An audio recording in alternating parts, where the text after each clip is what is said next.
Hello and welcome to this first look exploring session, the first session looking at Arden of Faversham, which has potential titles along the lines of The Lamentable and True Tragedy of Master Arden of Faversham in Kent, who was most wickedly murdered by the means of his disloyal and wanton wife, who for the love she bare to one Mosbie, hired two desperate ruffians, Black Will and Shakebag, to kill him, wherein is showed the great malice and dissimulation of a wicked woman, the insatiable desire of filthy lust, and the shameful end of all murderers. So there we are.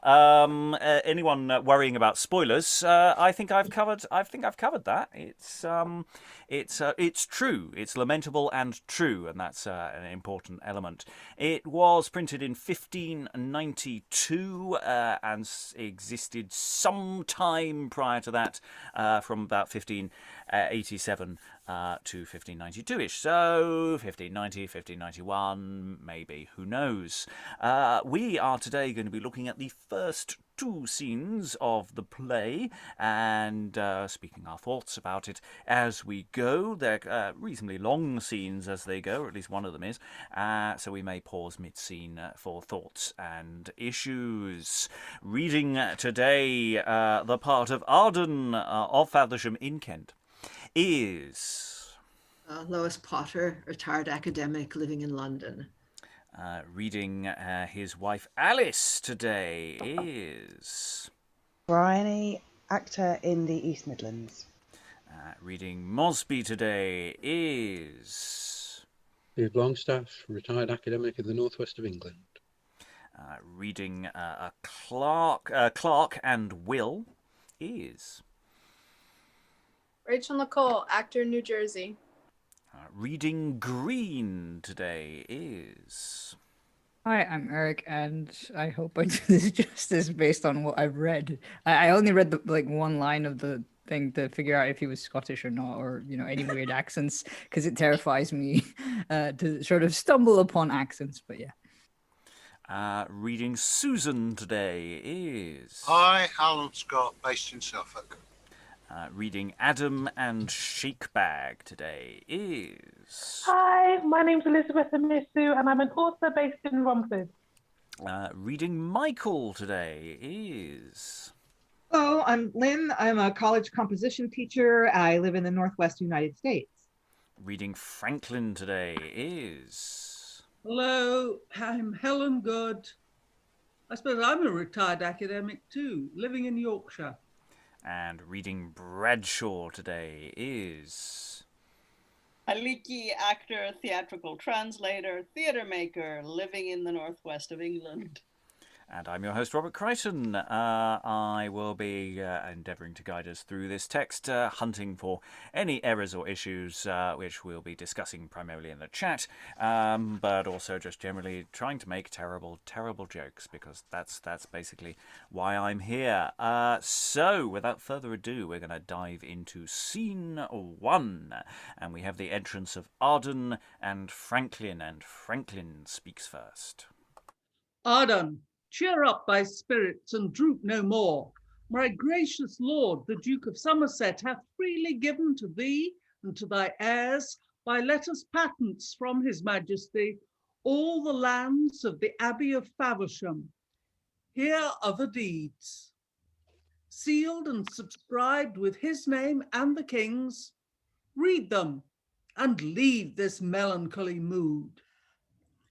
Franklin, thy love prolongs my weary life, and but for thee, how odious were this life that shows me nothing but torments my soul and those foul objects that offend my eyes, which makes me wish that for this veil of heaven, the earth hung over my head and covered me. Love letters pass twixt Mosbie and my wife, and they have privy meetings in the town. Nay, on his finger did I spy the ring, which at our marriage day the priest put on. Can any grief be half so great as this? Oh, comfort thyself, sweet friend. It is not strange that women will be false and wavering. Aye, but to dote on such a one as he is monstrous, Franklin, and intolerable. Why? What is he? A botcher, and no better at the first, who by base brokage, getting some small stock, crept into service of a nobleman, and by his servile flattery and fawning is now become the steward of his house, and bravely jets it in his silken gown. No nobleman will countenance such a peasant. Yes, the Lord Clifford, he that loves not me, but through his favor let him not grow proud, for were he by the Lord Protector backed, he should not make me to be pointed at. I am by birth a gentleman of blood, and that injurious ribald that attempts to violate my dear wife's chastity, for dear I hold her, love, as dear as heaven, shall, on the bed which he thinks to defile, see his dissevered joints and sinews torn, whilst on the planchers pants his weary body, smeared in the channels of his lustful blood. Be patient, gentle friend, and learn of me to ease thy grief and save her chastity. Entreat her fair. Sweet words are fittest engines to race the flinty walls of a woman's breast. In any case, be not too jealous, nor make no question of her love to thee, but as securely, presently, take horse and lie with me in London all this term. For women, when they may, will not, but being kept back straight grow outrageous. Though this abhors from reason, yet I'll try it and call her forth and presently take leave. Oh, Alice. But before Alice comes in, I think we've already got quite a few interesting things that we should briefly talk about. We're getting quite a lot of information being thrown at us in relatively efficient terms. This confidant, Franklin finding out from Arden some of his most bitterest fears in his life. We have that question about.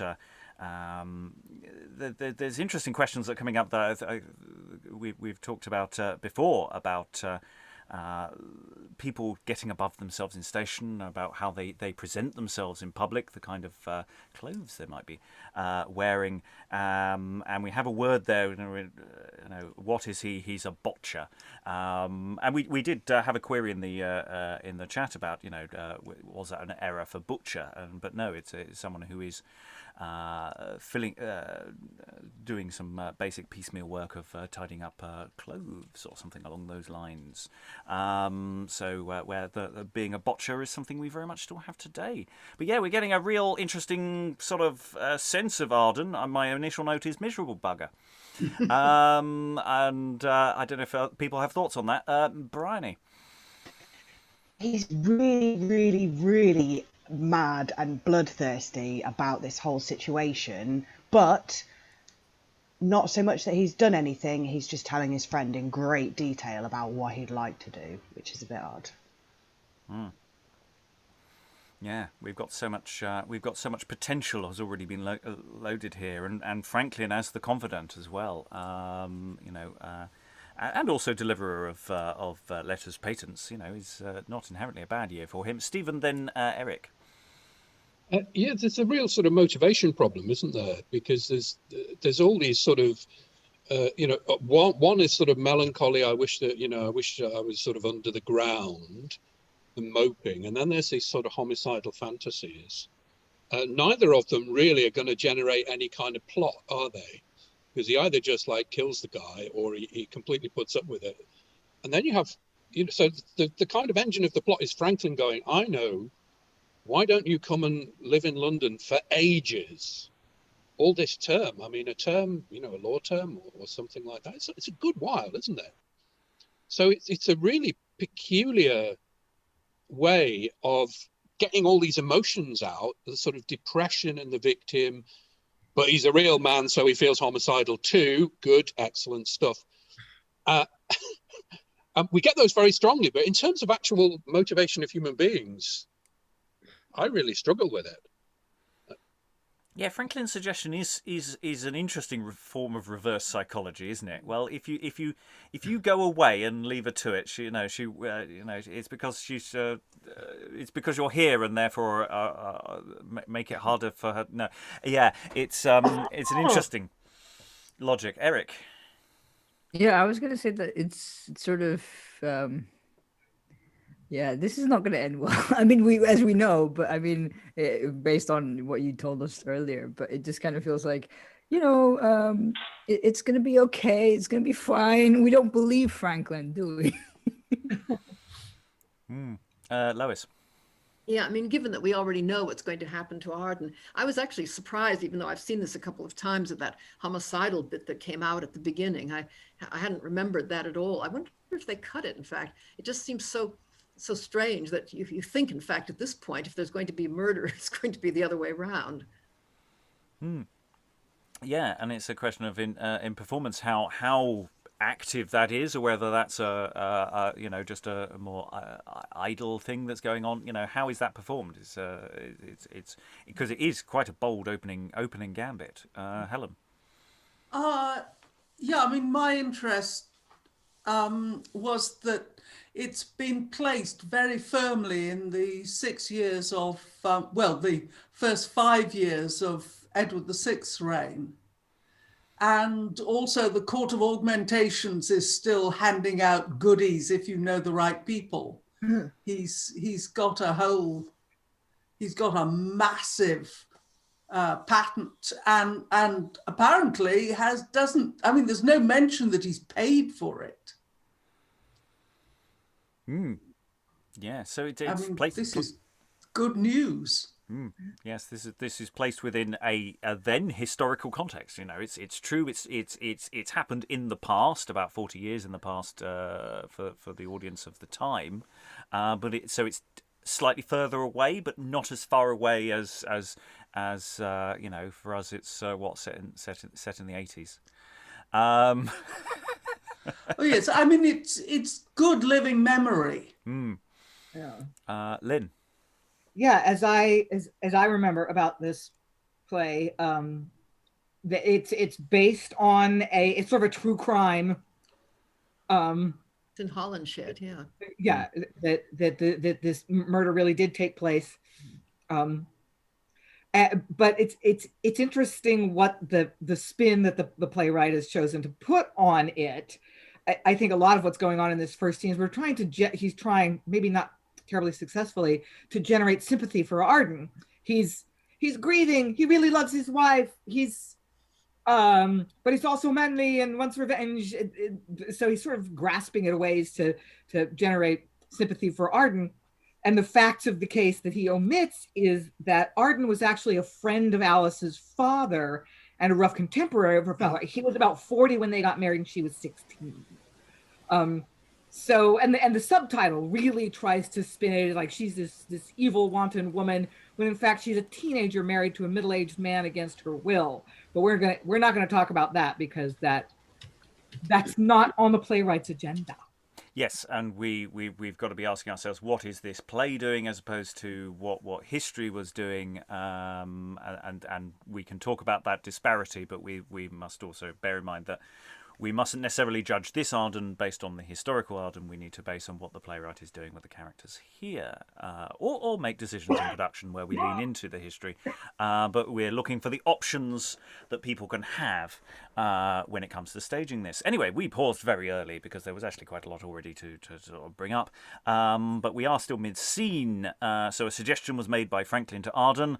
Arden... this abhors from reason. He'll give it a go anyway. Calls in Alice, and here enters Alice. Husband, what mean you to get up so early? Summer nights are short, and yet you rise ere day. Had I been awake, you had not risen so soon. Sweet love, thou knowest that we two, Ovid-like, have often chid the morning when it 'gan to peep, and often wished that dark night's purblind steeds would pull her by the purple mantle back and cast her in the ocean to her love. But this night, sweet Alice, thou hast killed my heart. I heard thee call on Mosbie in thy sleep. 'Tis like I was asleep when I named him, for being awake he comes not in my thoughts. Aye, but you started up, and suddenly, instead of him, caught me about the neck. Instead of him? Why, who was there but you? And where but one is, how can I mistake? Arden, leave to urge her over far. Nay, love, there is no credit in a dream. Let it suffice. I know thou lovest me well. Now I remember whereupon it came. Had we no talk of Mosbie yesternight? Mistress Alice, I heard you name him once or twice. And thereof came it, and therefore blame not me. I know it did, and therefore let it pass. I must to London, sweet Alice, presently. But tell me, do you mean to stay there long? No longer there till my affairs be done. He will not stay above a month at most. A month? Ay me! Sweet Arden, come again within a day or two, or else I die. I cannot long be from thee, gentle Alice. Whilst Michael fetch our horses from the field, Franklin and I will down unto the quay, for I have certain goods there to unload. Meanwhile, prepare our breakfast, gentle Alice, for yet ere noon we'll take horse and away. And exeunt Arden and Franklin. Ere noon he means to take horse and away? Sweet news is this. Oh, that some airy spirit would in the shape and likeness of a horse gallop with Arden, cross the ocean, and throw him from his back into the waves. Ah, sweet Mosbie is the man that hath my heart, and he usurps it, having naught but this, that I am tied to him by marriage. Love is a god, and marriage is but words, and therefore Mosbie's title is the best. Tush! Whether it be or no, he shall be mine, in spite of him, of Hymen, and of rights. And here enters Adam of the Fleur-de-Lis. And here comes Adam of the Flower-de-Luce. I hope he brings me tidings of my love. How now, Adam? What is the news with you? Be not afraid, my husband is now from home. He whom you wot of, Mosbie, Mistress Alice, is come to town, and sends you word by me. In any case, you may not visit him. Not visit him? No, nor take no knowledge of his being here. But tell me, is he angry or displeased? It should seem so, for he is wondrous sad. Were he as mad as raving Hercules, I'll see him, I, and were thy house of force, these hands of mine should race it to the ground, unless that thou wouldst bring me to my love. Nay, and you be so impatient, I'll be gone.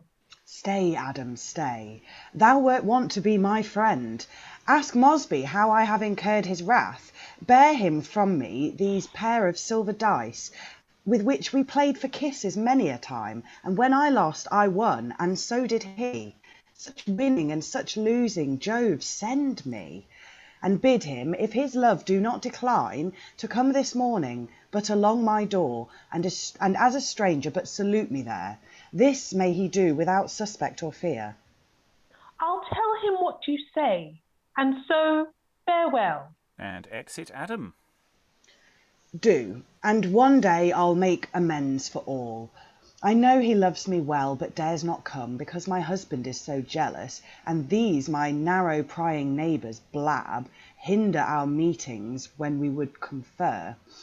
But if I live, that block shall be removed, and Mosbie, thou that comes to me by stealth, shalt neither fear the biting speech of men, nor Arden's looks, as surely shall he die, as I abhor him, and love only thee.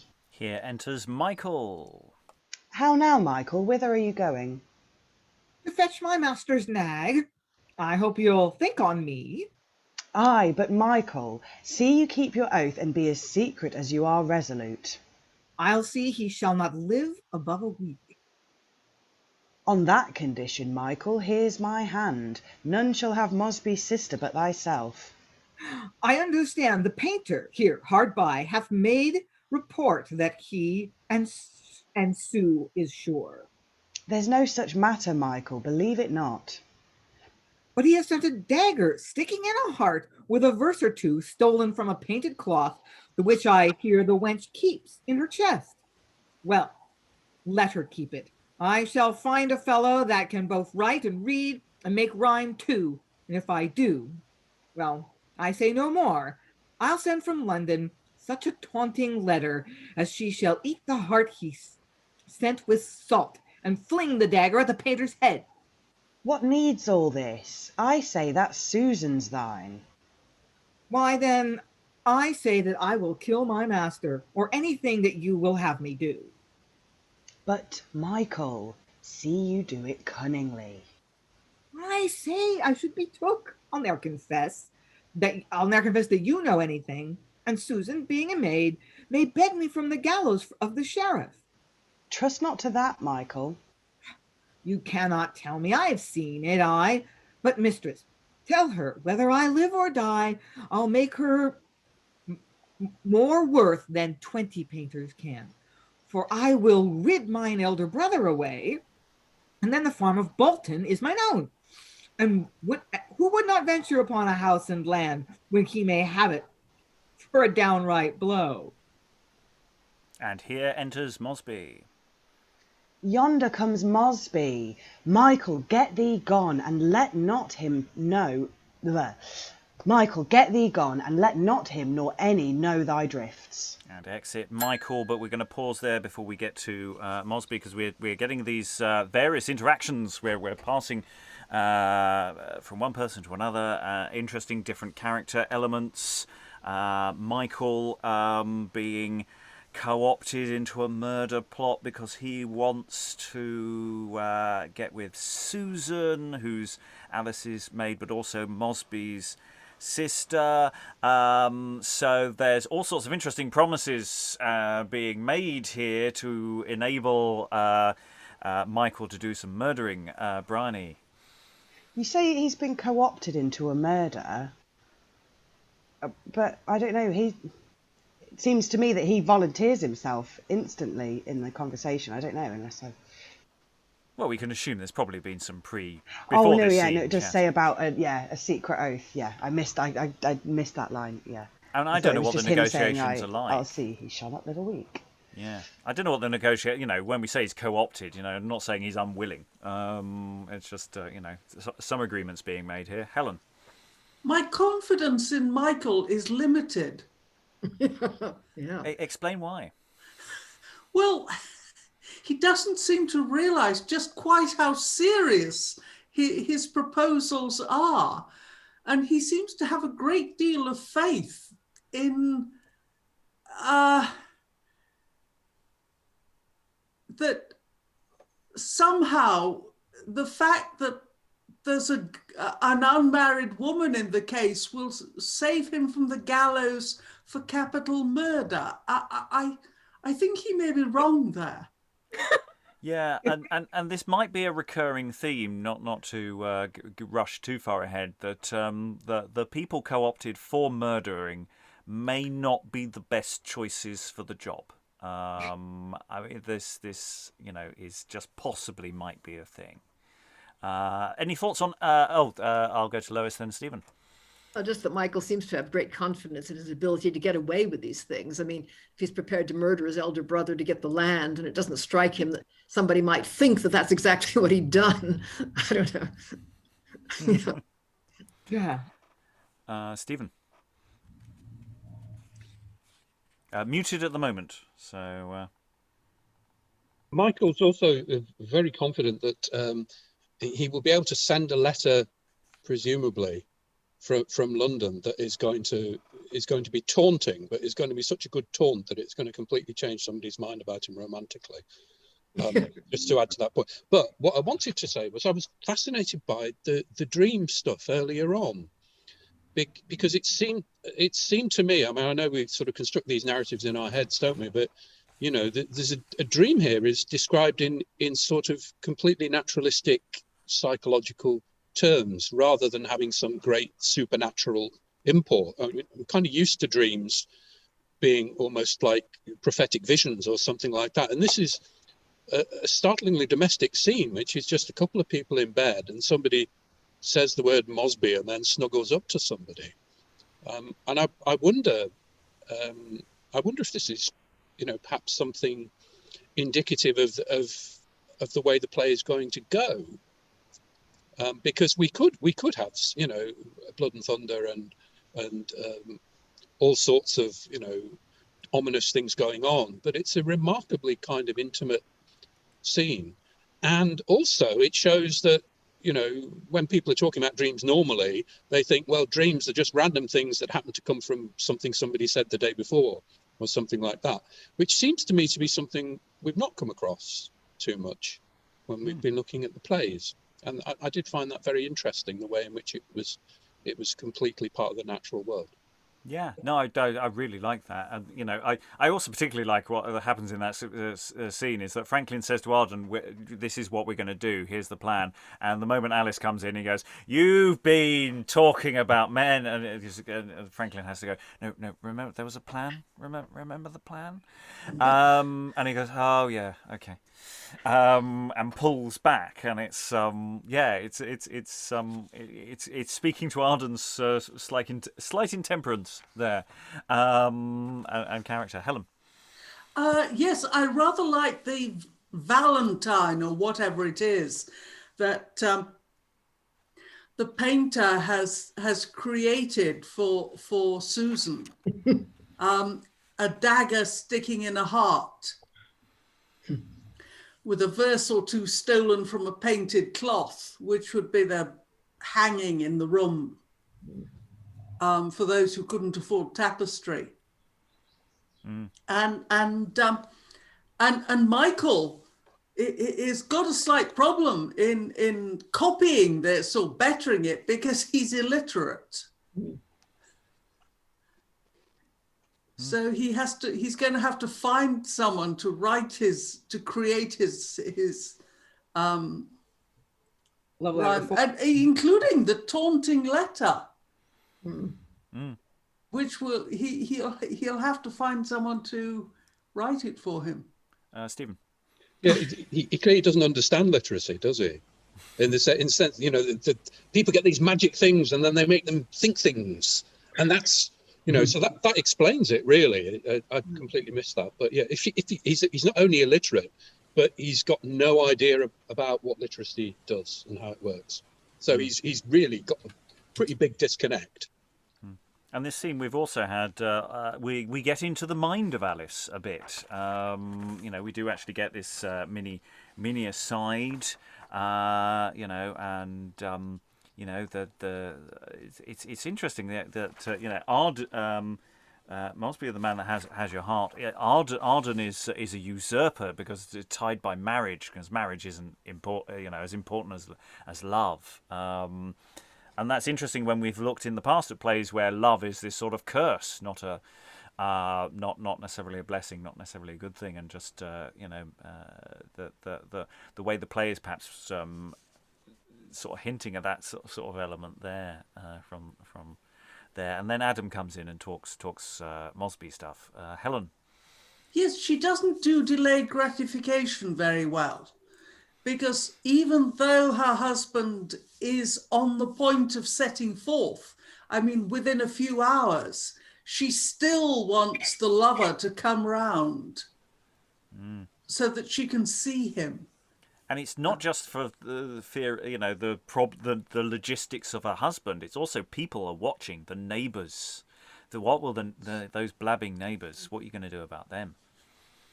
Rachael. Her wanting to see him before even her husband leaves. They are planning to murder somebody, so it could be that. I think she wants to see him from a character perspective as some form of courage, or maybe she doesn't have the maybe it's just an emphasis about how she doesn't have restraint, and also that restraint and that passion is perhaps how they wind up catching themselves. Any other thoughts? We're still mid-scene, by the way. It's a long scene, and I'm breaking out very artificially just because there's so much stuff. There's so much stuff to talk about. But we will move on. So Mosbie has entered. Michael has exited, and Alice turns to Mosbie and says, Mosbie, my love. Mosbie? Where I say, and talk not to me now. A word or two, sweetheart, and then I will. 'Tis yet but early days, thou needst not fear. Where is your husband? 'Tis now high water, and he is at the quay. There let him be. Henceforth, know me not. Is this the end of all thy solemn oaths? Is this the fruit thy reconcilement buds? Have I for this given thee so many favours, incurred my husband's hate, and alas, made shipwreck of mine honour for thy sake? And dost thou say, henceforward know me not? Remember when I locked thee in my closet, what were thy words and mine? Did we not both decree to murder Arden in the night? The heavens can witness, and the world can tell. Before I saw that falsehood look of thine, fore I was tangled with thy ticing speech, Arden to me was dearer than my soul, and shall be still. Base peasant, get thee gone, and boast not of thy conquest over me, gotten by witchcraft and mere sorcery. For what hast thou to countenance my love, being descended of a noble house, and matched already with a gentleman, whose servant thou mayst be? And so farewell. Ungentle and unkind, Alice, now I see that which I ever feared and find too true. A woman's love is as a lightning flame, which even in bursting forth consumes itself. To try thy constancy, have I been strange? Would I never tried, but lived in hope? What needst thou try me, whom thou ne'er found false? Pardon me, for love is jealous. So lists the sailor to the mermaid's song, so looks the traveller to the basilisk. I am content for to be reconciled, and that, I know, will be mine overthrow. Thine overthrow? First let the world dissolve. Nay, Mosbie, let me still enjoy thy love, and happen what will, I am resolute. My saving husband hoards up bags of gold to make our children rich, and now is he gone to unload the goods that shall be thine, and he and Franklin will to London straight. To London, Alice? If thou be ruled by me, we'll make him sure enough for coming there. Ah, would we could. I happened on a painter yesternight, the only cunning man of Christendom, for he can temper poison with his oil, that whoso looks upon the work he draws shall with the beams that issue from his sight suck venom to his breast, and slay himself. Sweet Alice, he shall draw thy counterfeit, that Arden may by gazing on it perish. Ay, but Mosbie, that is dangerous for thou or I or any other else. Coming into the chamber where it hangs may die. Ay, but we'll have it covered with a cloth and hung up in the study for himself. It may not be, for when the picture's drawn, Arden, I know, will come and show it me. Fear not, we'll have that shall serve the turn. This is the painter's house. I'll call him forth. But Mosbie, I'll have no such picture, I. May you leave it to my discretion. Oi, Clarke! And here enters Clarke. Oh, you're an honest man of your word. You served me well. Why, sir, I'll do it for you at any time, provided, as you have given your word, I may have Susan Mosbie to my wife. For as sharp-witted poets, whose sweet verse make heavenly gods break off their nectar draughts, and lay their ears down to the lowly earth, use humble promise to their sacred muse, so we that are the poet's favorites must have a love. Aye, love is the painter's muse, that makes him frame a speaking countenance, a weeping eye that witnesses heart's grief. Then tell me, Master Mosbie, shall I have her? 'Tis pity, but he should. He'll use her well. Clarke, here's my hand. My sister shall be thine. Then, brother, to requite this courtesy, you shall command my life, my skill and all. Ah, that thou couldst be secret. Fear him not. Leave, I've talked sufficient. You know not me that ask such questions. Let it suffice I know you love him well, and fain would have your husband made away, wherein, trust me, you show a noble mind, that rather than you'll live with him you hate, you'll venture life and die with him you love. The like will I do for my Susan's sake. And yet nothing could enforce me to the deed but Mosbie's love. Might I without control enjoy thee still, then Arden should not die. But seeing I cannot, therefore let him die. Enough, sweet Alice. Thy kind words makes me melt. Your trick of poison pictures we dislike. Some other poison would do better far. Ay, such as might be put into his broth, and yet in taste not to be found at all. I know your mind, and here I have it for you.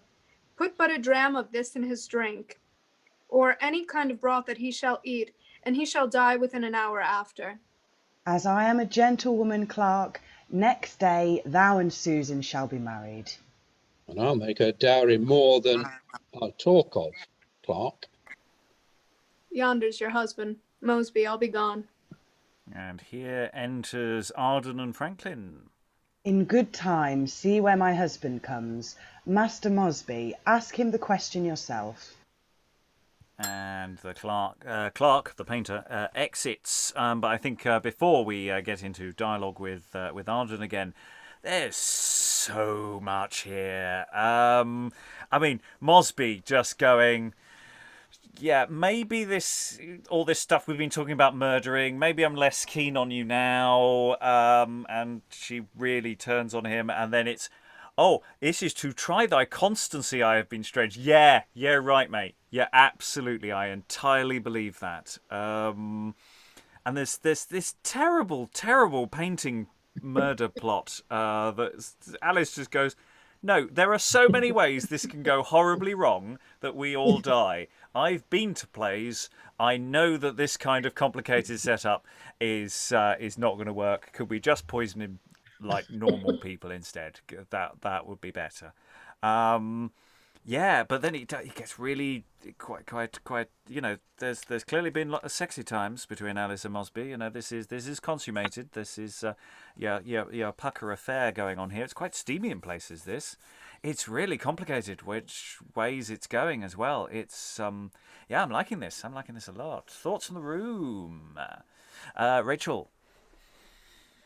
No, I was gonna say just this. So the traveler to the basilisk, and then they talk about, like, you know, a picture of Dorian Gray like scenario where the picture has, you know, some effect on somebody's mortality. And then I was also gonna say that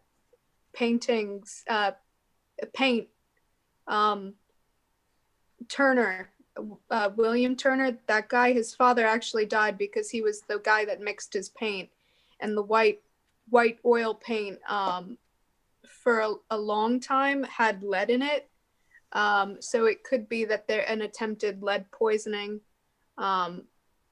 through paint, and perhaps that's what he's passing on to the characters. And once again, the painter is being suborned.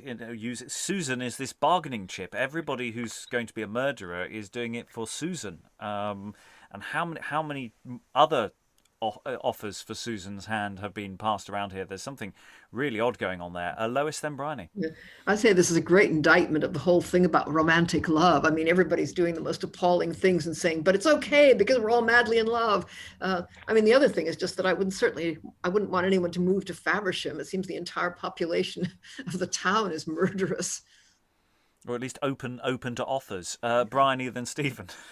Just based on what Lois said there, I think it must be somewhere near Midsummer. Yeah, What I was going to say in response to what Rachael said, I don't know, depending on how factually accurate they're wanting to be in this play, it wouldn't be heavy metal poisoning because that takes too long. She'd have to long-term dose him with that, whereas he's saying, give him this once and he'll be dead. So it wouldn't be lead. Good poisoning knowledge there from Briony. Stephen. Yeah, all this stuff about the motivations, and this is kind of Briony's point as well, I suppose.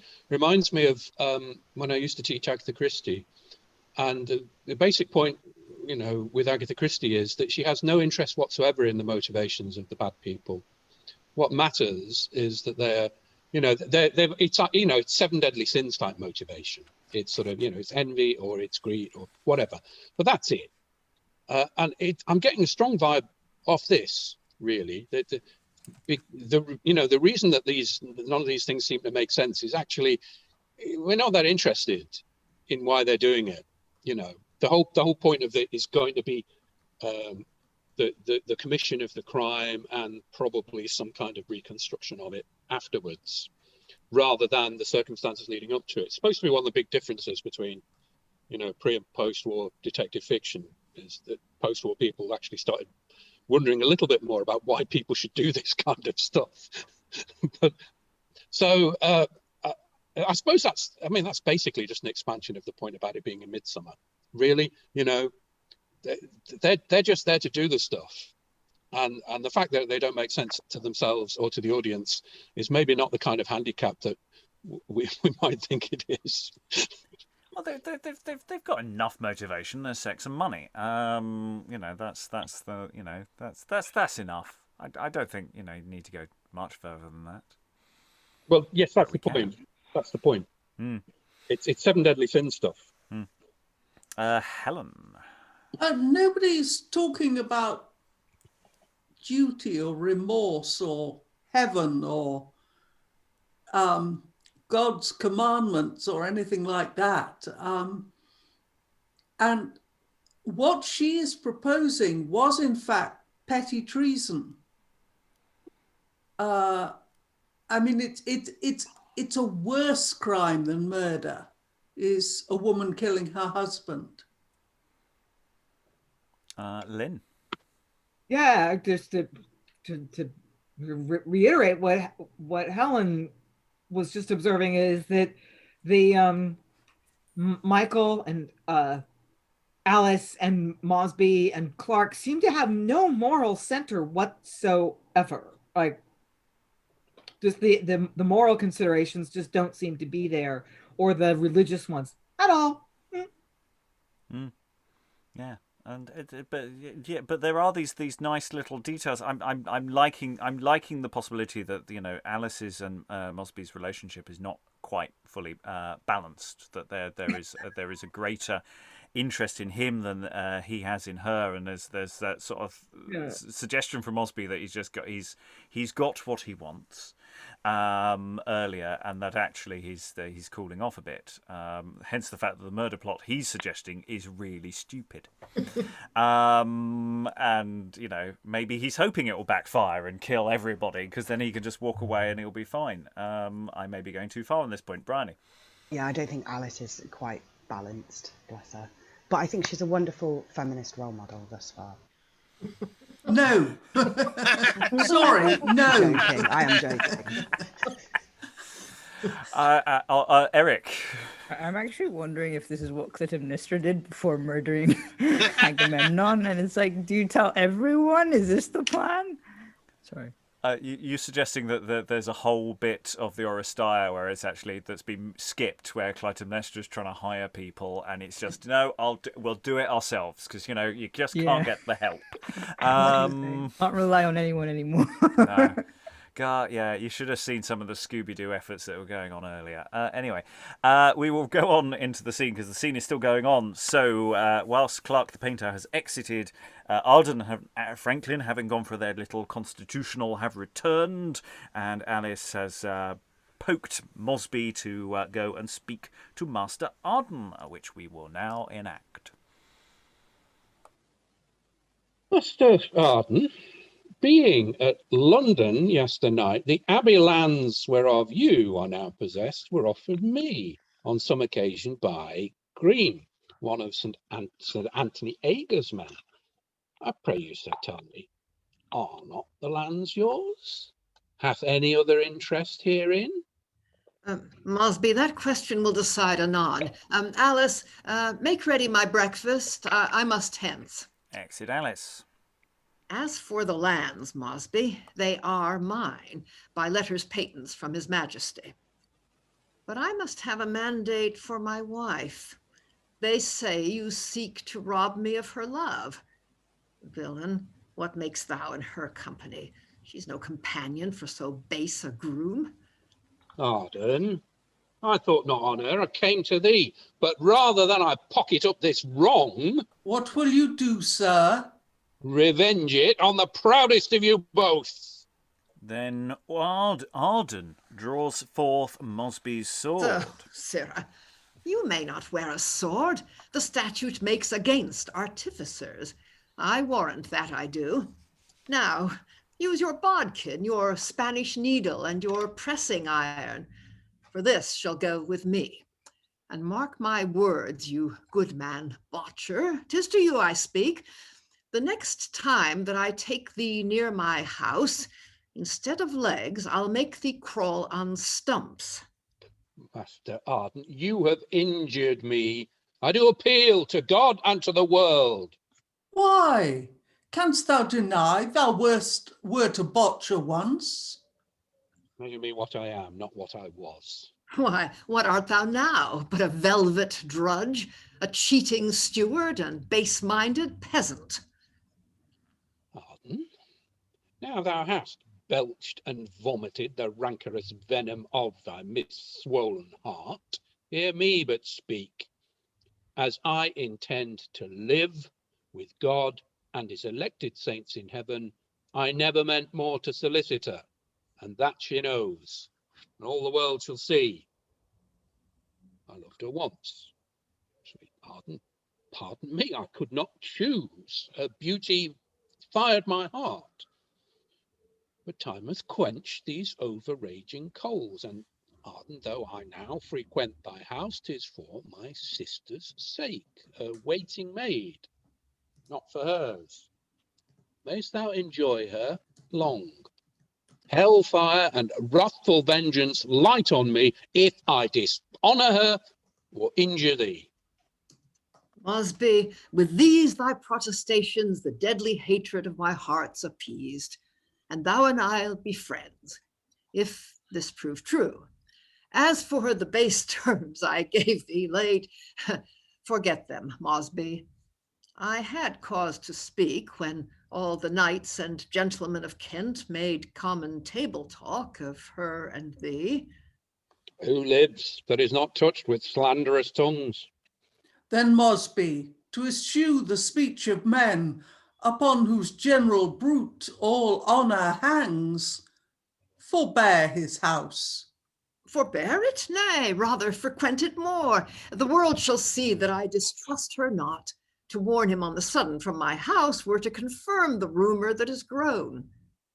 By my faith, sir, you say true, and therefore will I sojourn here a while, until our enemies have talked their fill, and then I hope they'll cease, and at last confess how causeless they have injured her and me. And I will lie at London all this term to let them see how light I weigh their words. And here enters Husband, Alice. sit down. Your breakfast will be cold. Come, Master Mosbie, will you sit with us? I cannot eat, but I will sit for company. Sirrah Michael, see our horses be ready. Husband, why pause ye? Why eat you not? I'm not well. There's something in this broth that is not wholesome. Didst thou make it, Alice? I did, and that's the cause it likes not you. Then she throws down the broth on the ground. There's nothing that I can do to please your taste. You were best to say I would have poisoned you. I cannot speak or cast aside my eye, but he imagines I have stepped awry. Here's he that you cast in my teeth so oft. Now will I be convinced or purge myself? I charge thee, speak to this mistrustful man, thou that would see me hang, thou, Mosbie, thou. What favour hast thou had more than a kiss at coming or departing from the town? You've wronged yourself and me to cast these doubts. Your loving husband is not jealous. Why, gentle Mistress Alice, cannot I be ill, but you'll accuse yourself? Franklin, thou hast a box of Mithridate. I'll take a little to prevent the worst. Do so, and let us presently take horse. My life for yours, ye shall do well enough. Give me a spoon, I'll eat of it myself. Would it were full of poison to the brim, then should my cares and troubles have an end. Was ever silly woman so tormented? Oh, be patient, sweet love, I mistrust not thee. God will revenge it, Arden, if thou dost, for never woman loved her husband better than I do thee. I know it, sweet Alice. Cease to complain, lest that in tears I answer thee again. Come, leave this dallying, let us away. Forbear to wound me with that bitter word. Arden shall go to London in my arms. Loath am I to depart, yet I must go. Wilt thou to London, then, and leave me here? Ah, if thou love me, gentle Arden, stay. Yet if thy business be of great import, go, if thou wilt. I'll bear it as I may. But write from London to me every week, nay, every day, and stay no longer there than thou must needs, lest that I die for sorrow. I'll write unto thee every other tide. And so farewell, sweet Alice, till we meet next. Farewell, husband, seeing you'll have it so, and Master Franklin, seeing you take him hence, I hope you'll hasten him home. I give you this. And then she kisses And him. if he stay, the fault shall not be mine. Mosbie, farewell, and see you keep your oath. I hope he is not jealous of me now. No, Mosbie, no. Hereafter, think of me as of your dearest friend. And so, farewell. And exeunt Arden, Franklin, and Michael, and we will pause there. Again, so much bluffing, so much doubling down of so that's going on here. Yeah, status play as well. You know, you lower status person, you're not allowed to wear a sword. There's. Playing the situation so that yes, people are going to talk about. Well, I shouldn't stay here. People will talk. No, stay here and speak. With my blessing and look them down and give me a spoon. I'll eat the poison myself. If it's not poison, absolutely not. That line, Mosbie, I cannot eat, but I'll sit for company. I hadn't twigged at that point. I was going, oh, of course he's not going to eat. No, of course not. So the moment of this scene needs to be perhaps a bit awkward because it's the question of, does Arden realise that there's something wrong just by odour or taste of the food, or is it actually he's picking up signals from the room? There's so much sort of people bluffing themselves out of things as well that's going on in this sort of awkward social situation that's really, really interesting. Stephen? Sort of speaking to that double bluff thing, jealous could mean quite a few different things. It could have its sort of everyday meaning, but it could also mean vigilant. So when he says your husband is not jealous, it kind of means actually he's not being very vigilant here. I think right at the end of that bit we did, he says, oh, I hope he's not jealous of me now. But it is a word that's repeated 4 or 5 times, I think. So I think that might speak to your sense of they're kind of talking into code to one another or something. Mm. And, it's just the way that Mosbie goes, I did love her once, but I don't anymore. And it's fine, because I'm only here for my sister. And, and it's like, by admitting a thing in the past, and, and that makes it all fine. Because then Arden's not being wrong about his suspicions, but there's nothing to fear because it's been said out loud. But how much does Arden actually believe that? It's this thing, how you talk yourself into situations and you talk yourself into boxing yourself into a corner. Lois? Yeah, there's something at the end that I think perhaps needs a stage direction. I mean, I think what Alice is doing is she kisses Franklin and says, you know, in your promise. And then I'm pretty sure she kisses Mosby because she says, you know, well, you're not going to be jealous of this, are you? And besides, women generally did kiss men on meeting and parting.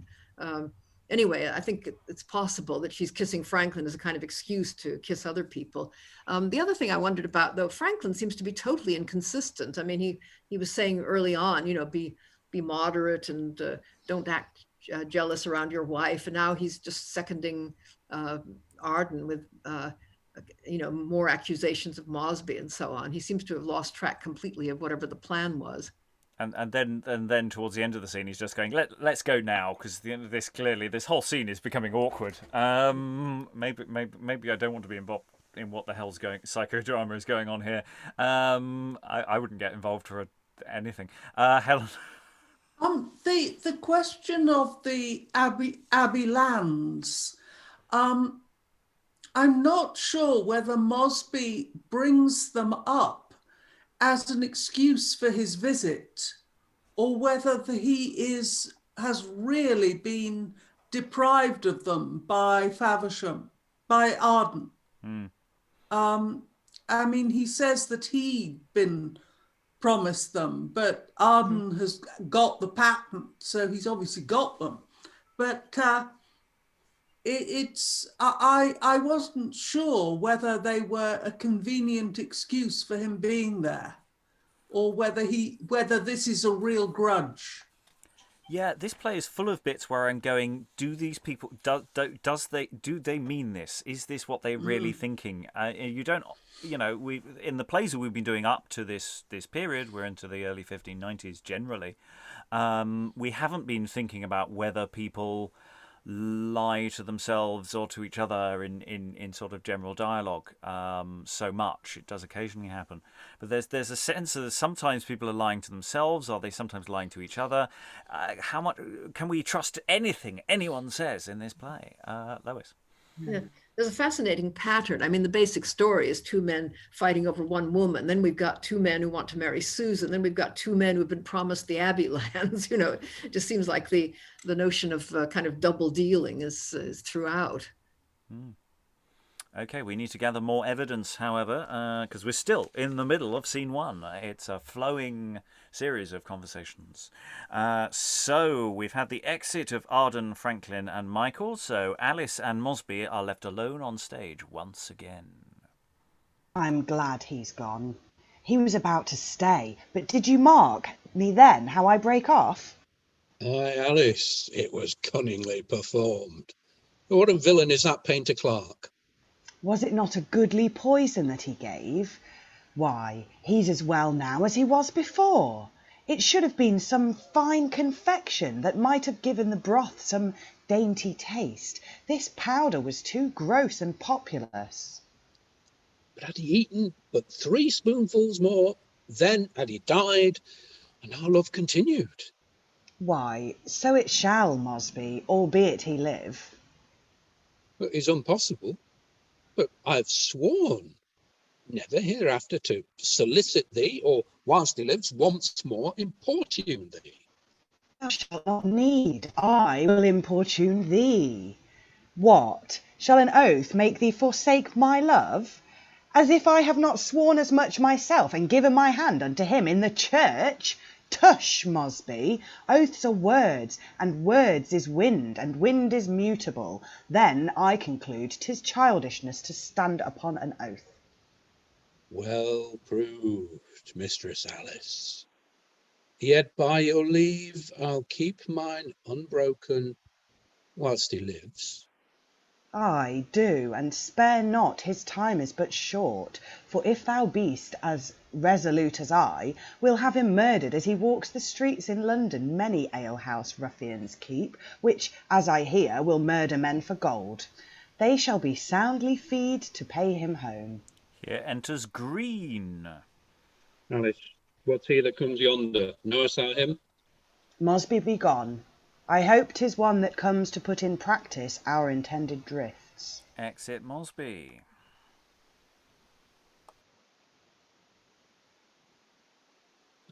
Mistress Arden, you are well met.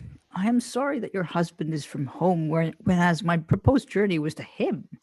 Yet all my labour is not spent in vain, for I suppose that you can full discourse and flat resolve me of the thing I seek.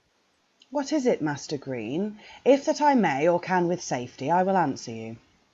I heard your husband hath the grant of late, confirmed by letters patents from the king, of all the lands of the Abbey of Faversham, generally entitled so that all former grants are cut off, whereof I myself had one. But now my interest by that is void. Is this is all, Mistress Arden? Is it true or not? True, Master Greene. The lands are his in state, and whatsoever leases were before are void for term of Master Arden's life. He hath the grant under the Chancery seal. Pardon me, Mistress Arden, I must speak, for I am touched. Your husband doth me wrong to wring me from the little land I have. My living is my life, and only that resteth the remainder of my portion. Desire of wealth is endless in his mind, and he is greedy, gaping still for gain. Nor cares he, though young gentlemen do beg, so he may scrape and hoard up in his pouch. But seeing he hath taken my lands, I'll value life as careless as he is careful for to get, and tell him this from me, I'll be revenged, and so as he shall wish the abbey lands had rested still from within their state, had rested still within their former state. Alas, poor gentleman, I pity you, and woe is me that any man should want. God knows 'tis not my fault, but wonder not, though he be hard to others, when to me, Master Greene, God knows how I am used. Why, Mistress Arden, can the crab and churl use you unkindly? Respects he not your birth, your honourable friends, nor what you brought? Why, all Kent knows your parentage and what you are. Ah, Master Greene, be it spoken in secret here, I never live good day with him alone. When he's at home, then I have froward looks, hard words, and blows to mend the match withal. And though I might content as good a man, yet he doth keep in every corner trulls, and when he's weary with his trugs at home, then rides he straight to London, there forsooth he revels it among such filthy ones as counsels him to make away his wife. Thus live I daily in continual fear, in sorrow, so despairing of redress, as every day I wish with hearty prayer that he or I were taken forth the world. Now, trust me, Mistress Alice, it grieveth me so fair a creature should be so abused. Why, who would have a thought the civil sir so sullen? He looks so smoothly. Now, fie upon him, churl, and if he live a day, he lives too long. But frolic, woman, I shall be the man shall set you free from all this discontent. And if the churl deny my interest and will not yield my lease into my hand, I'll pay him home, whatever hap to me. But speak you as you think? Hi, God's my witness, I mean plain dealing, for I had rather die than lose my land. Then, Master Greene, be counselled by me. Endanger not yourself for such a churl, but hire some cutter for to cut him short. And here's £10 to wager them withal. When he is dead, you shall have 20 more, and the lands whereof my husband is possessed shall be entitled as they were before. Will you keep promise with me? Or count me false and perjured whilst I live. Then here's my hand, I'll have him so dispatched. I'll up to London straight, I'll thither post and never rest till I have compassed it. Till then, farewell. Good fortune follow all your forward thoughts. And it says exit Greene, but probably not for another 2 lines. And whosoever doth attempt the deed, a happy hand I wish, and so farewell. All this goes well. Mosbie, I long for thee to let thee know all that I have contrived. And speaking his name, he enters, but we're just going to pause there. Yeah, it's great. We have a scene where Alice says that oaths are mutable and unimportant, their childishness, and of course, what does Greene ask? Will you promise with me? Yes, of course. Cross my heart and hope to die. Absolutely. And so, murderer number 3, please. It's just like, yeah. How many plots are we going to put in here? Alice does a wonderful poor me. Oh, my husband is so terrible to me. Oh, to someone who has a bit of a grievance with Arden already. There's some wonderful things that are just whizzing past us during this long scene. Briony. I think I might be in love with Alice. This is possibly one of the best parts I've ever read in my life. Thank you. I'm loving it. Lynn. She. I was thinking in the last sequence that we did that she's kind of this emotional adolescent when like, I don't love my husband anymore, I'm longing for Mosbie, and then he comes on and says, I'm breaking it off, I don't want to see you anymore, and she's like, fine, I always loved my husband more than you anyway, but like go, and he's like, no, I really, and I mean, she's just like, she's so emo. Helen muted at the moment. Stephen after. What happens if all these murderers meet on the street in London and there's a sort of competitive murdering? I mean, she doesn't plan. Well, this is the thing. She just throws everything at the problem in the hope that something will stick. Yeah, there's no patience at all, is there, or forward planning here? And totally disorganised. And yet she's so happy. She's hoping for Mosbie to arrive so that she can tell him, I've done this great, and waiting, hoping that he's going to tell her how great the plan is. Aliki. Character note, Alice has ADHD. This is exactly like me trying to get a handyman to do some job around the house. I will ask 7 people I know in town, do you know somebody who paints the house?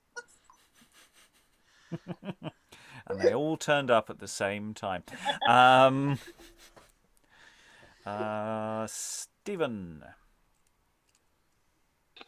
Yeah, you're unmuted. Because I always do it. I'm just wondering how this inflect, because she's already got somebody, haven't she? In a really, really simple way, which is kind of like, that dame next door. And here it's a completely different way of doing it, but it's the same thing. So yeah, she's kind of throwing murderers at him. It's like pin the murderer party game. So I wonder how in performance this would inflect the earlier one, because she's already done this once, but in a really kind of brisk transactional way. And the other thing was, I don't know if anyone's ever read Three Musketeers. So there's a character in that called Milady. Very strong Milady vibes there, in the sense that the flip side of all this kind of, we've spoken quite often about sort of, knights and damsels, courtly love, etc. Well, this is the flip side of the gallantry thing, which is if you're a gallant, you're so easy to game. Let's play game the gallant. All she's got to do is basically lie, and this guy is completely gung ho. And I'll put it in the chat, but I'll say it again. This reminds me so much of 40s noir. There's this kind of dangerous dame who is able to basically do anything. She's super powered.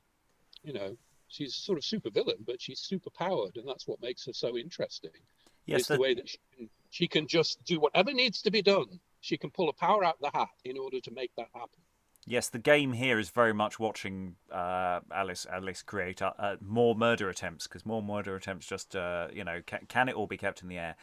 Eric, then Aliki.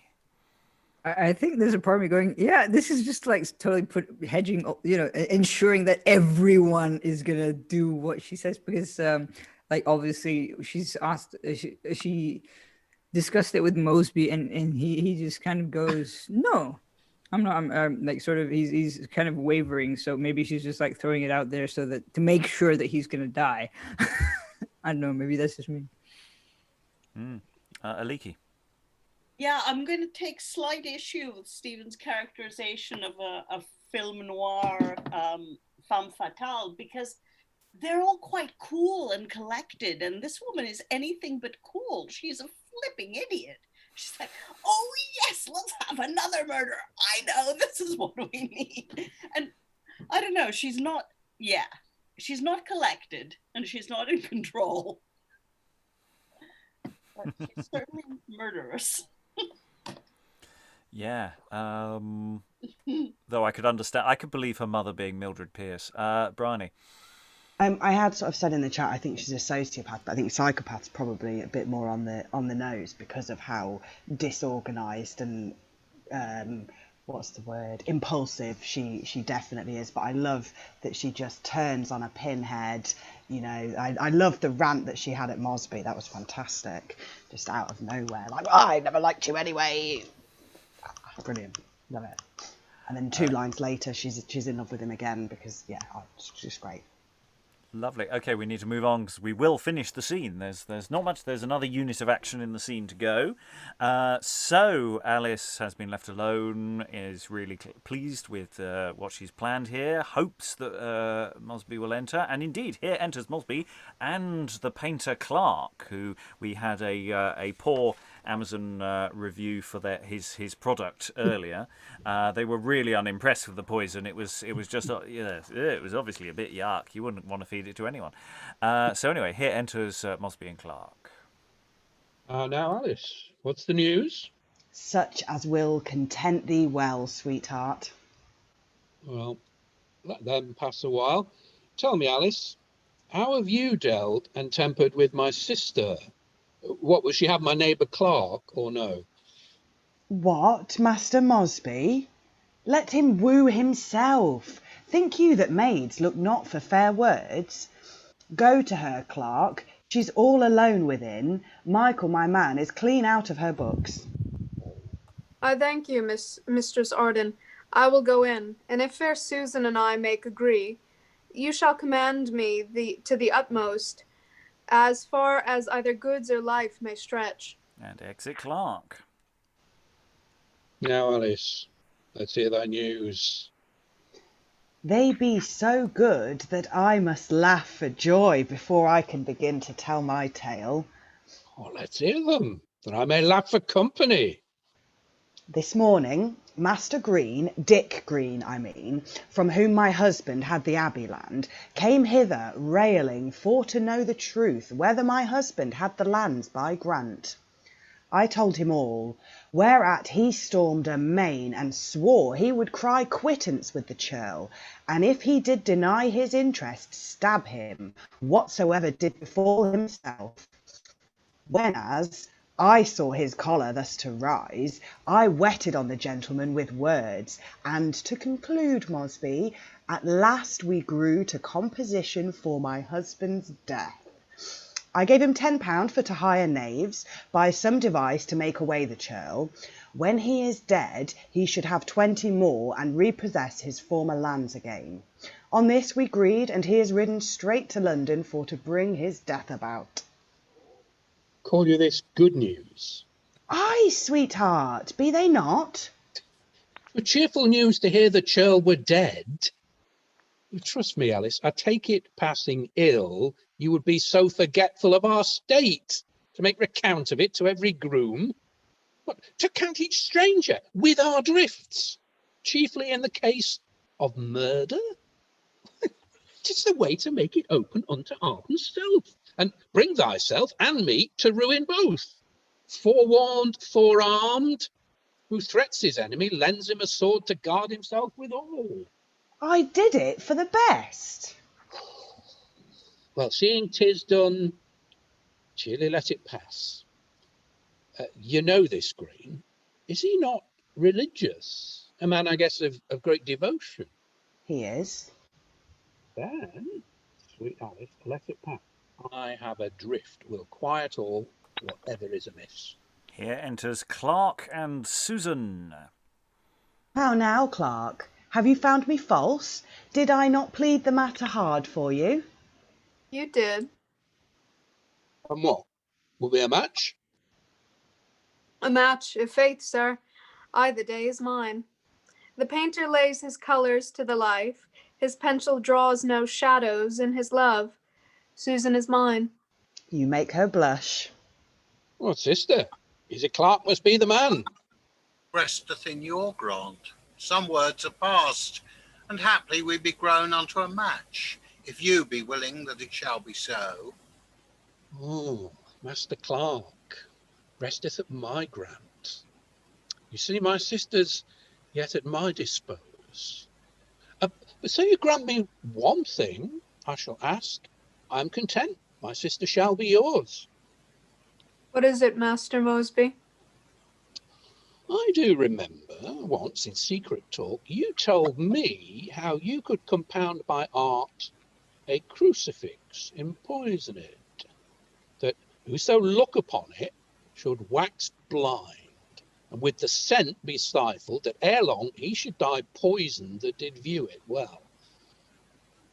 Don't you make me such a crucifix, and then I'll grant my sister shall be yours. Though I am loath, because it toucheth life, yet rather I'll leave sweet Susan's love.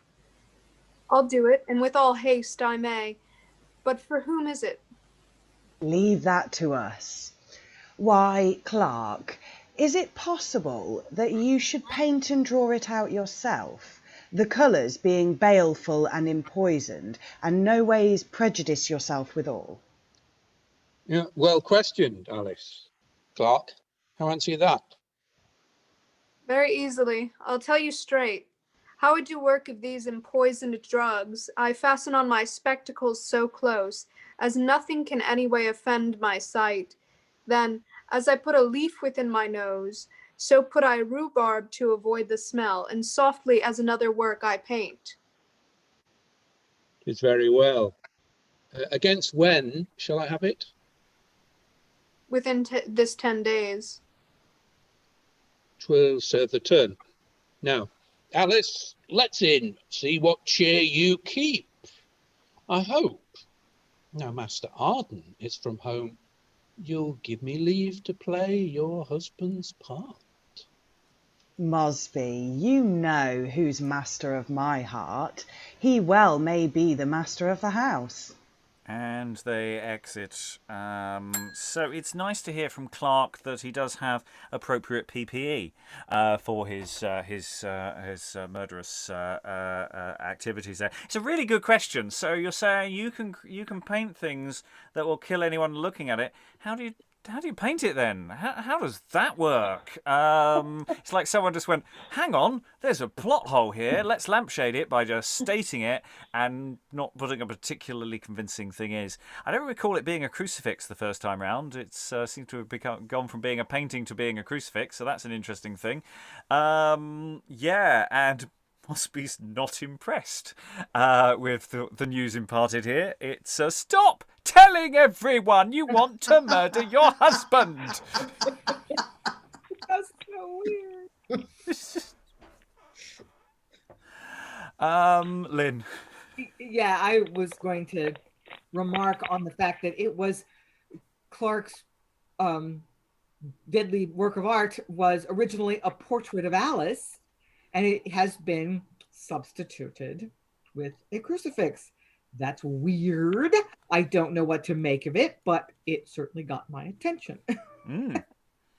Because the moment you said no one's really talking about God, suddenly the text was full of exclamations or people pretending to exclaim to God, and then suddenly we've got these religious artifacts being in play. So it's interesting. Lois. Yeah, the crucifix is really interesting.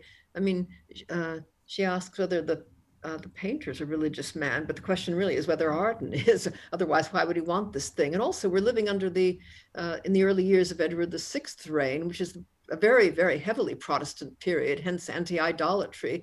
Hence, I would have thought anti-crucifixes.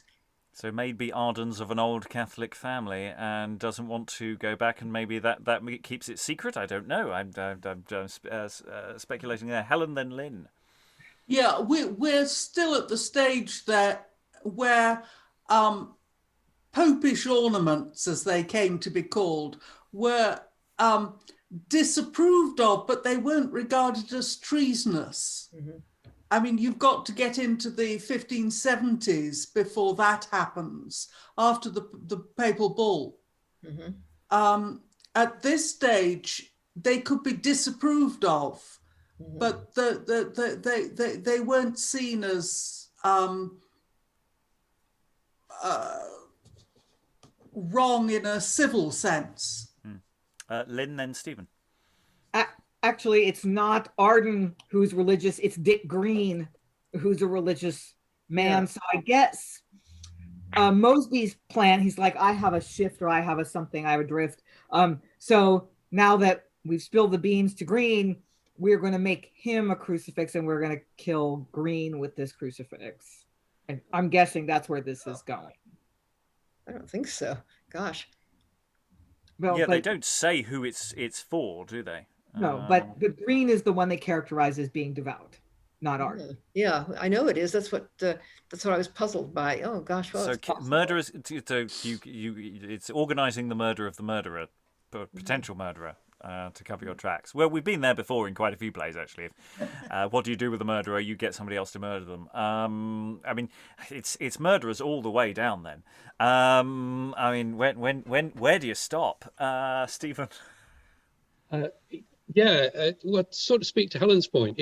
If we think of the mixing up, the then and now, then by the time the play's being performed, you'd want to keep your crucifixes maybe out of sight. So a poison crucifix might be quite a good way of killing somebody, because it would be in a closet somewhere, or perhaps hidden. If we're talking late 1580s, early 1590s, things would have moved on a bit. Yeah, a long way. Yeah, you can imagine smuggling poisoned crucifixes into the Catholic underground. There's a plot line for you all there. Someone suggested to Topcliffe. Yeah. I'm going to, unless there are additional thoughts, I'm going to move forward. We have one more scene to do. It's a short, self-contained scene that does a different unit of action somewhere else. With a selection of people.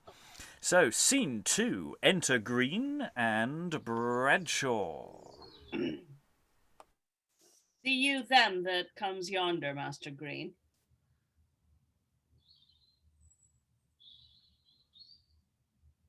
Sorry, I lost the script. See you them that comes yonder, Master Greene. All right, very well. Do you know them? Here enters Black Will and Shakebag.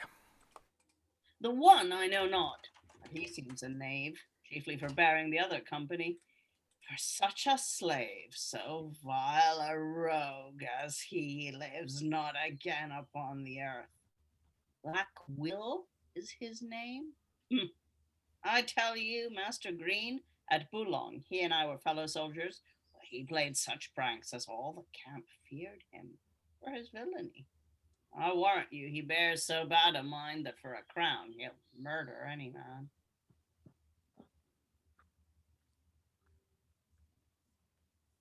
The fitter he is for my purpose, Mary. How now, fellow Bradshaw? Whither away so early? Well, times have changed. No fellows now, though we were once together in the field. Yet, thy friend, to do thee any good I can. Why, Bradshaw, was not thou and I fellow soldiers at Bologna, where I was a corporal, and thou but a base mercenary groom?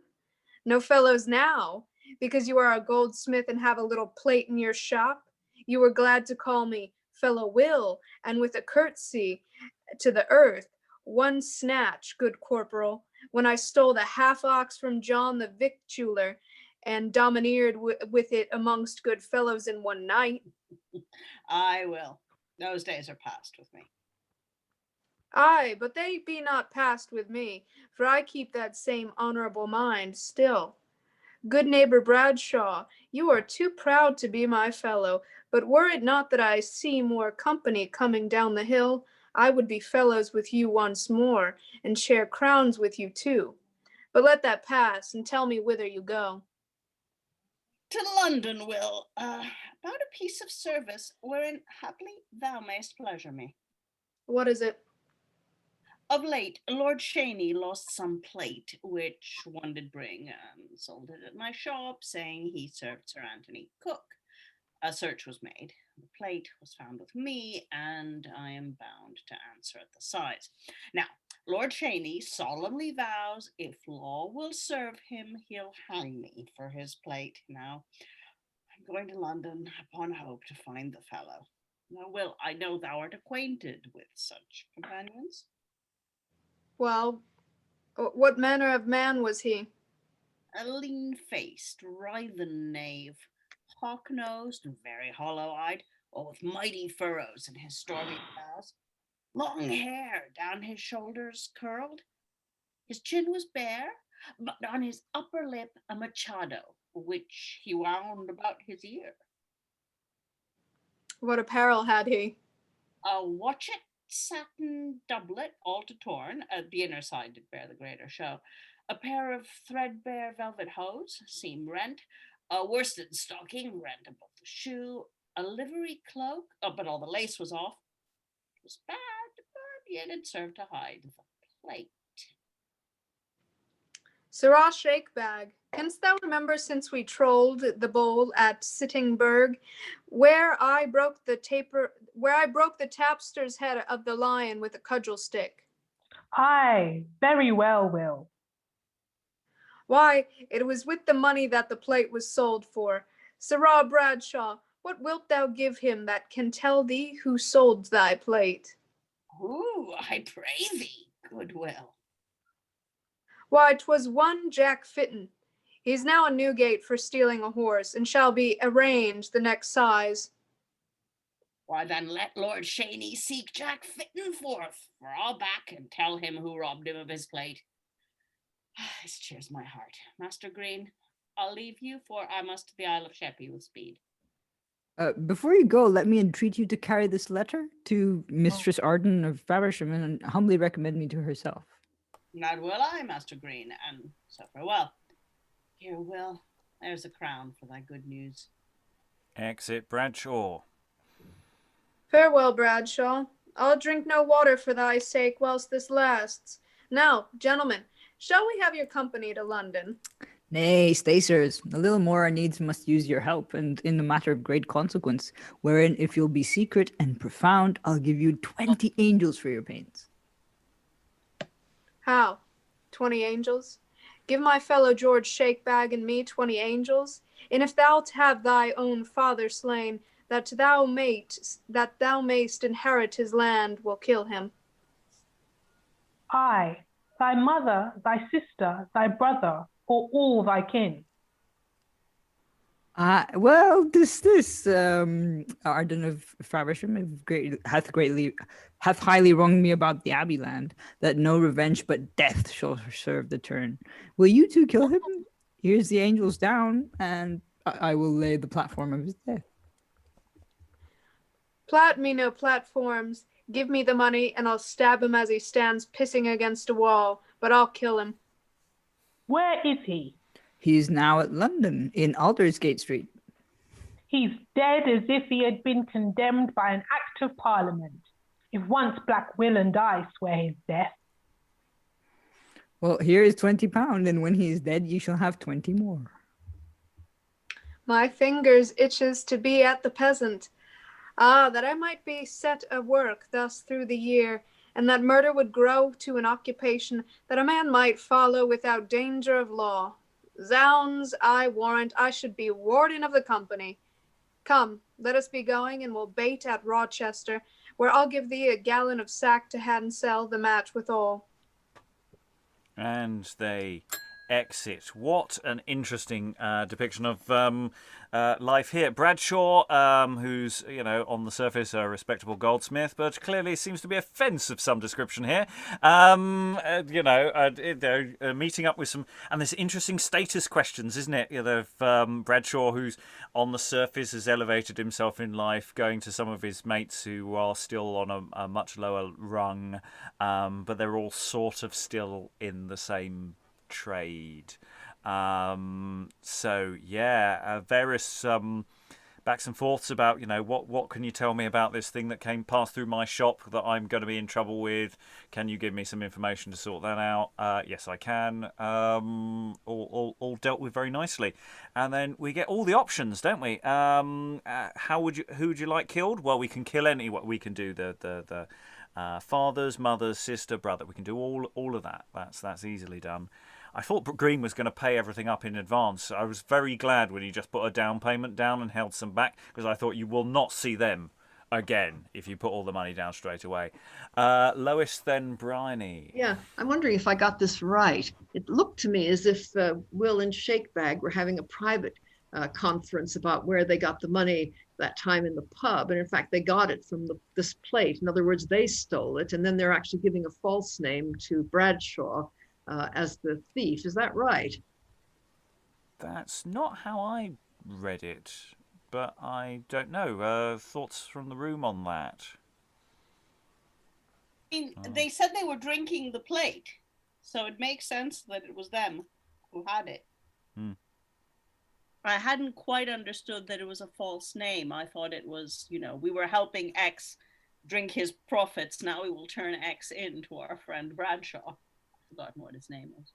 Jack Fitton, yeah. Well, he, of course, I don't know, maybe they paid him to steal the plate. I mean, everybody, as far as I can see in drama of this period, as soon as someone's asked to commit a crime, he promptly pays someone else to do it, so he can be sure to have someone who can turn him in. Yeah, it seemed that they weren't concealing that from Bradshaw. It seemed that was, just going we were part of that deal. It seemed, a sort of ongoing thing. But maybe it is that's more of an aside thing, isn't it? Yeah, that's a good question. I don't have an affirmative yes or no on that. I don't know what the rest of the room thinks, but we'll see if anyone comes back to that in a moment. Briony, then Rachael. Yeah, just not that it's difficult, but I was just going to point out that Greene is obviously a lot better at hiring killers than Alice thus far. Wait till you see what these two get up to. Yeah, I'm not sure that he went to trust a trader on this one. Other sources are available. Rachael. No.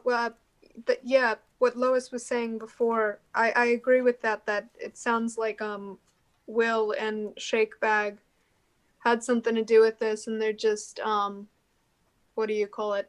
This other guy, Fenton, is their scapegoat.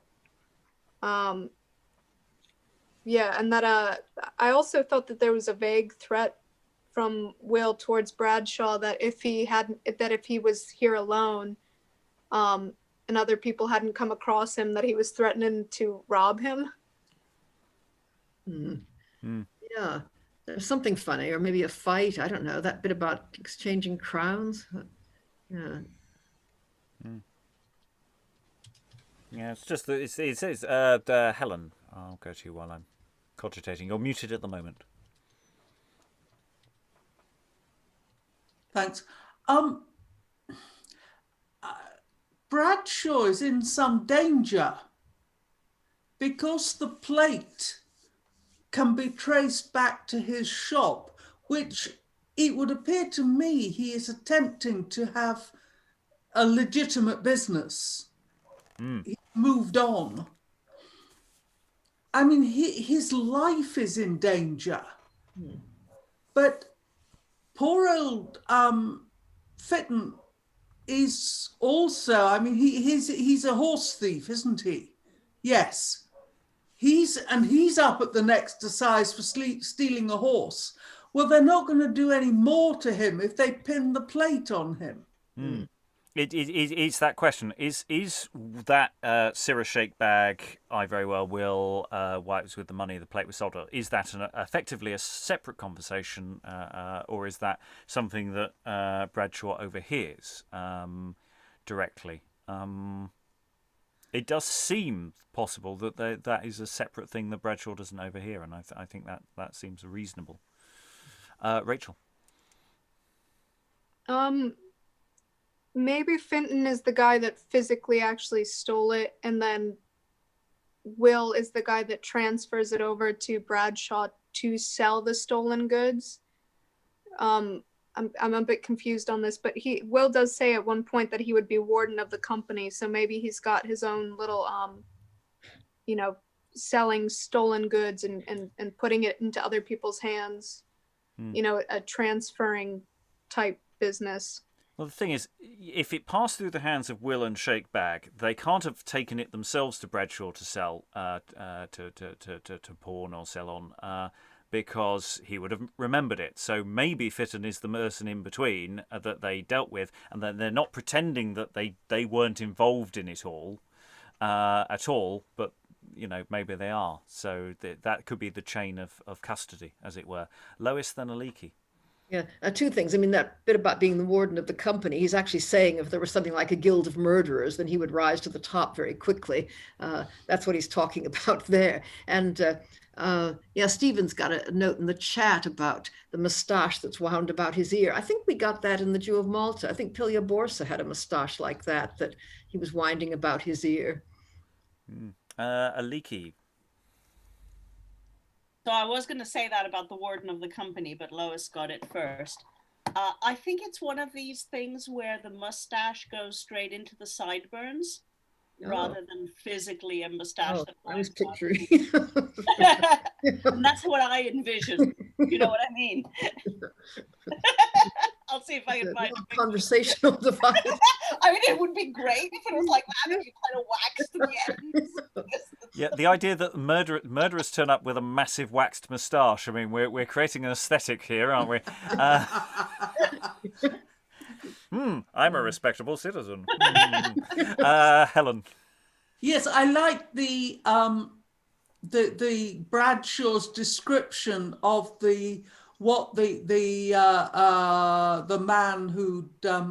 man with the plate, who may or may not be Finton, was wearing. How it was at one time really nice clothing, but it's now fallen on bad times.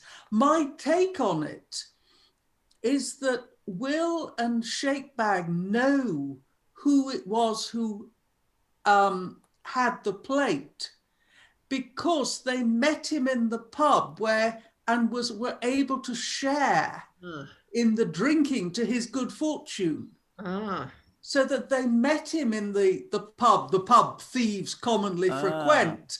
And there he was saying, "This round's on me, I've just had this plate." Yeah, actually, that makes sense, yes. Yeah.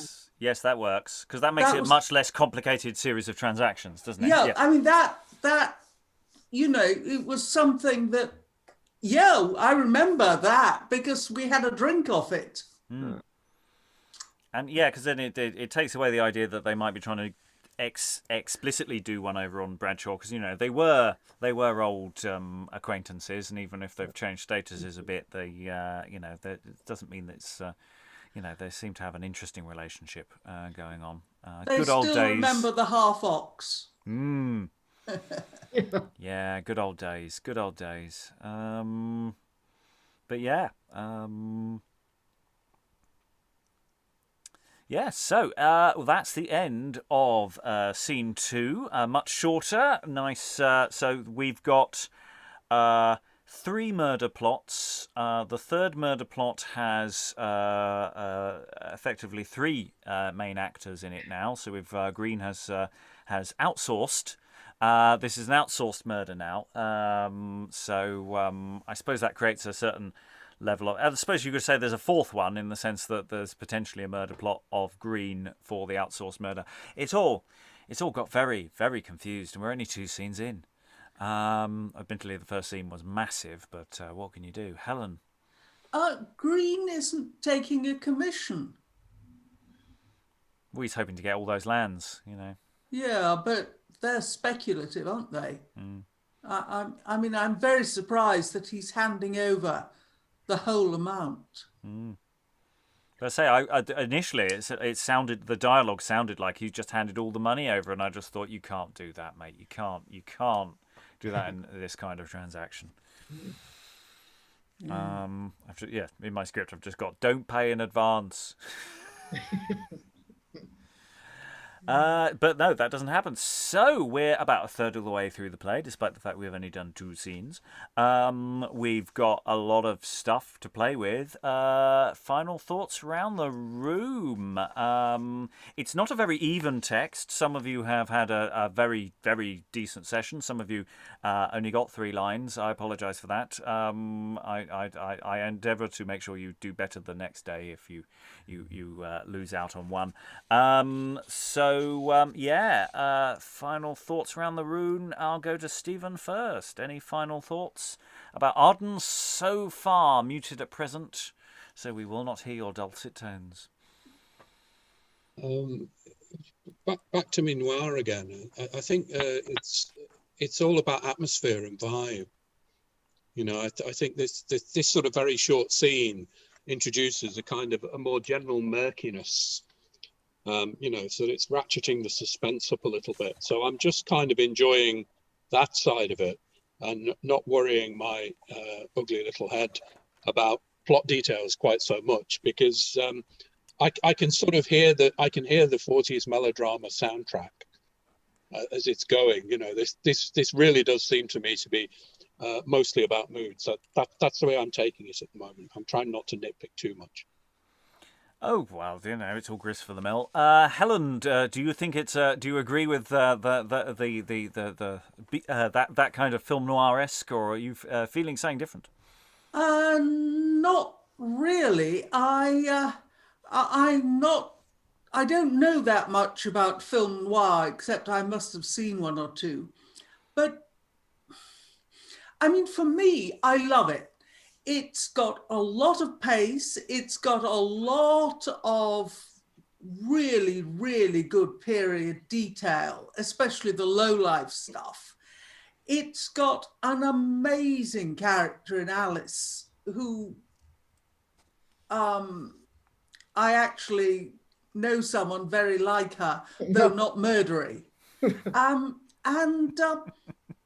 No, I think it's a great play so far. I love the speed of it, and the fact that nobody seems to know what anybody else is doing.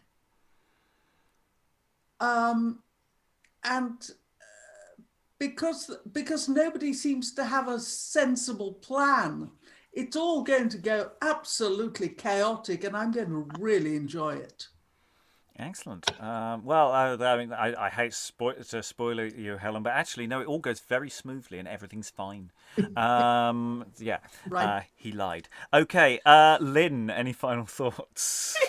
I don't know about the mood here. I mean, certainly, this isn't an amoral universe. No one seems to have a conscience. No one seems to consider whether something's right or wrong, or whether there's, heaven is looking on, which is so common in early modern plays, that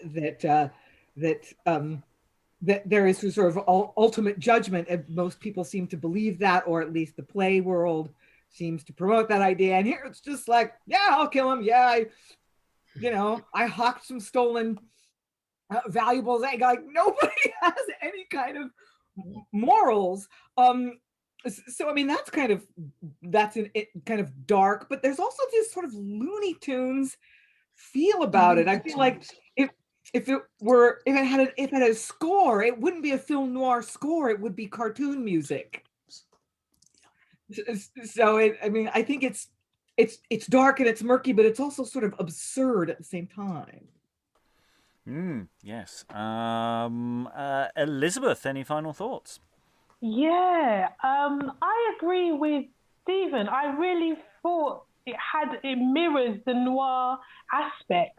I was thinking of Double Indemnity and Mosbie as like Walter Ness and Alice as a Stanwyck. And I thought, if we could kind of transport those characters into a noir world, they would actually work. I do think Alice started off quite ruthless, quite dramatic, quite sharp, and then she's kind of lost her edge. She's kind of lost her edges. I think one of the company said, "Oh, she's stupid," and I thought, yeah, she is a bit. But those characters who want to murder their husbands or want to murder another character for money are never quite the sharpest tool in the box, in the shed, are they? So I'm enjoying this play a lot. I really loved Stephen's analogy of the noir aspect, because that really made me think about those kind of films, which I love. I really like Alice. I know she's not entirely the sharpest tool in the shed, but I do like her a lot. I love the name Shakebag, I have to say. And even though he only had a few lines, I was very happy to play him. Yes. Alan, any final thoughts? I must admit, it's not particularly engaging me. I almost feel that it was an end of season review almost, for two reasons. One, very light in terms of plot, an awful lot of stock characters, and I've also got a suspicion with some of the character names in there whether it's actually almost a theatrical in-joke. We've got Greene, we've got Will, we've got Shakebag, and those are just the ones I've noted so far. Yes, we'll move on. Lois, any final thoughts? Yeah, noir, I suppose. I see more a black comedy than just sort of film noir. I'm not absolutely sure how funny it's meant to be, but I think it works rather like some of the other things we've read, which are just so bad they're hilarious. I mean, the characters are so bad. The Jew of Malta, for instance, and I don't know, what was the last thing we read that went like this, where everybody was just enjoying the sheer awfulness of the piling up of corpses. Solomon and Persida, where about 12 people die in about 5 minutes. Yeah, and of course, both of those people have been thought of as possible authors of this play. It may be the prototype of Murder on the Orient Express, where the entire cast has committed the murder in one way or another. We're going to get letters now. Oh, you've spoiled the ending of Orient Express now. Sorry. Oh, dear. I thought everybody knew that one. But there's apparently, I think there's a German opera based on this called Arden muss sterben, Arden must die. And that's what it, that is a good title. I'm going to say that's a better title than Arden of Faversham. That is a good title. I'm making a note of that.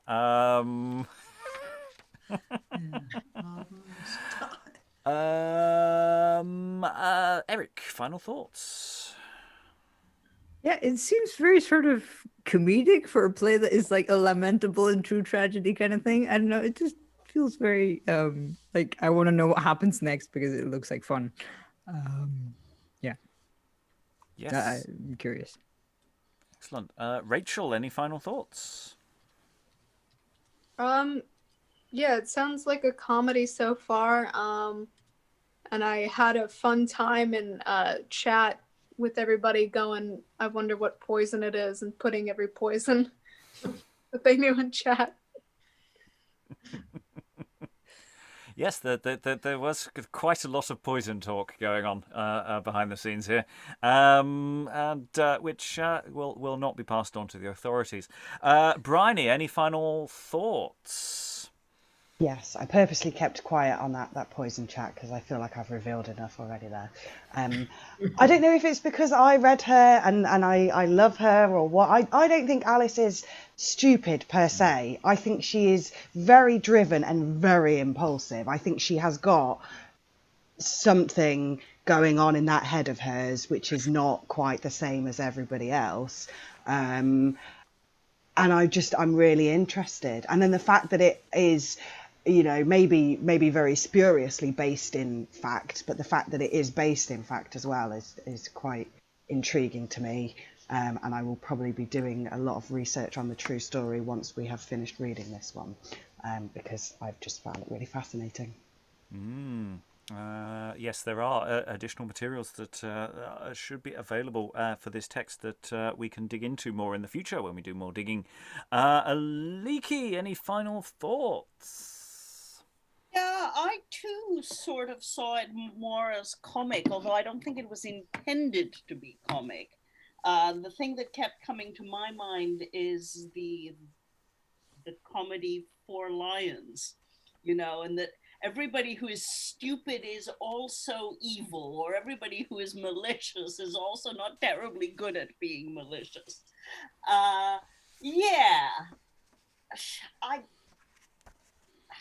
I'm not sure if Alice is stupid or impulsive or something, but she definitely is not cut out to murder her husband and get away with it.